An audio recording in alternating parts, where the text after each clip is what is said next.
35 episode की शुरुआत में हम देखते हैं कि और उसके बाद शिनशिन जेई में इंटरव्यू देने के लिए जाती है और क्योंकि उसके पास जियांग का रिकमेंडेशन लेटर होती है इसलिए उसे जॉब मिल जाती है। और जब इसके बारे में वो जियांग को बताती है तो आगे से जियांग भी उसके लिए खुश हो जाती है। और जैसे ही जियांग अपनी काम खत्म कर जा रही होती है तो आगे से डोली उसे रोकती है और उसके पास आकर उसे कल रात के लिए माफ़ी मांगती है। तो जियांग बोलती है कि अब से हम काम पर ऐसे ही प्रोफेशनल रहेंगे, लेकिन मैं कल रात के लिए सच में आपके ऊपर बहुत ज़्यादा गुस्सा हूँ। तो आगे से डोली पूछती है कि क्या मैं तुम्हारे लिए कोई भी मायने नहीं रखता या क्या तुम सच में जॉब छोड़ने वाले हो। तो आगे से जियांग बताती है कि आप बिल्कुल सही सोच रहे हो, मैं जॉब छोड़ने वाली हूँ। और दूसरी तरफ शाओचान अपनी काम के लिए एक बिजनेस ट्रिप पर जा रही होती है तो आगे से लियू से पूछती है कि क्या तुम्हें कल के बारे में कुछ भी याद नहीं है। तो आगे से शाओचान बोलती है कि अगर मुझे टाइम मिल गया तो कल मैं ज़रूर वापस आ जाऊंगा।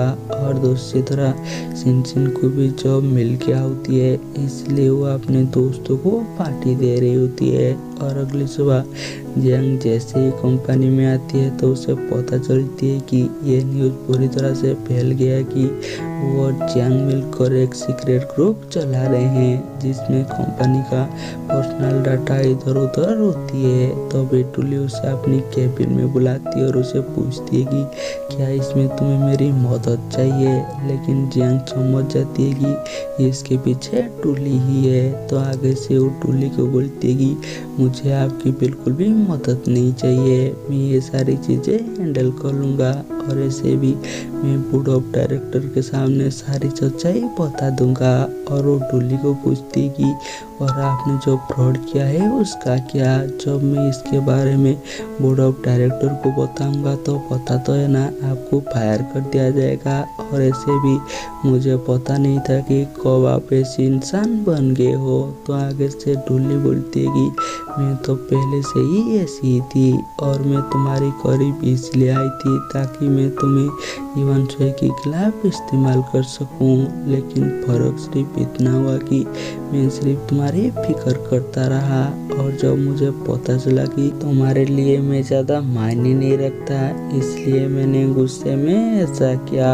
और ऐसे भी तुम्हारी फादर की डेथ के पीछे भी मेरी हाथ है। और ये सुनकर जियांग की तो डोली के ऊपर जितना भी भरोसा होती है सब उठ ही जाती है। और दूसरी तरह युवान की चेयरमैन उसे कॉल करती है और उसे बोलती है कि ये सब चल क्या रही है और जब भी प्रॉब्लम है तुम्हें जल्दी से ये सारी सॉल्व करना होगा।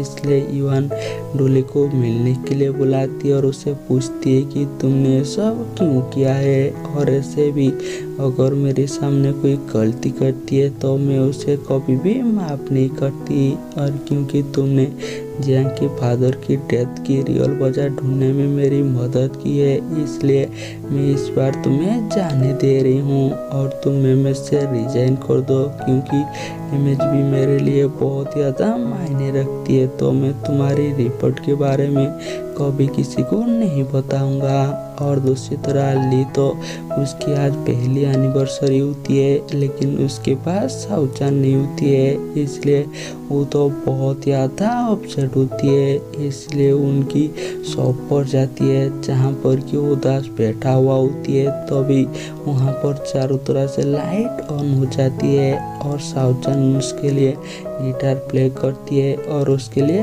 गाना भी गाती है जो देखकर ली तो बहुत ज़्यादा खुश हो जाती है। और शाओचान उसके पास आती है और उसे बताती है कि मुझे पता नहीं है कि तुम्हारे ख्याल में कैसे रखूं लेकिन मैं पूरी कोशिश करूंगा ताकि तुम्हें हमेशा खुश रख सकूं। तो आगे से ली पूछती है कि तो तुम इतने दिनों से मेरे से अपसेट क्यों हो और तुम जा कहाँ रही थी। तो आगे से शाओचान बताती कि मैं तुम्हें सरप्राइज करने के लिए गिटार का प्रैक्टिस कर रहा था।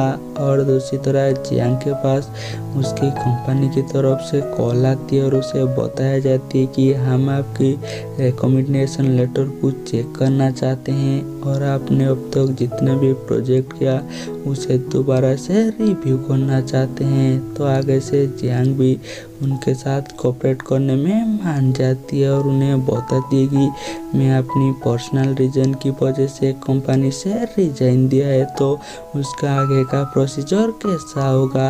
तो एम्प्लॉय बताती है कि हमें आपकी कोई भी रेजिग्नेशन लेटर नहीं मिली है। और वो जैसे ही इवान के पास जाती है तो आगे से इवान उसे बताती है कि डुल्ली ने एमएस से रिजाइन कर दिया है और वो और कभी भी फाइनेंशियल बैंक में नहीं आएगा। तो आगे से जियांग बोलती है कि ये उनके लिए अच्छा ही है। तो आगे से इवान उसे बोलती है कि अब मेरी फाइनेंशियल बहुत ज़्यादा प्रॉब्लम है, इसलिए मैं नहीं चाहती हूँ कि तुम ऐसे ही जॉब छोड़ दो। और यहाँ पर जियांग को वो इसके बारे में दोबारा से सोचने के लिए बोलती है।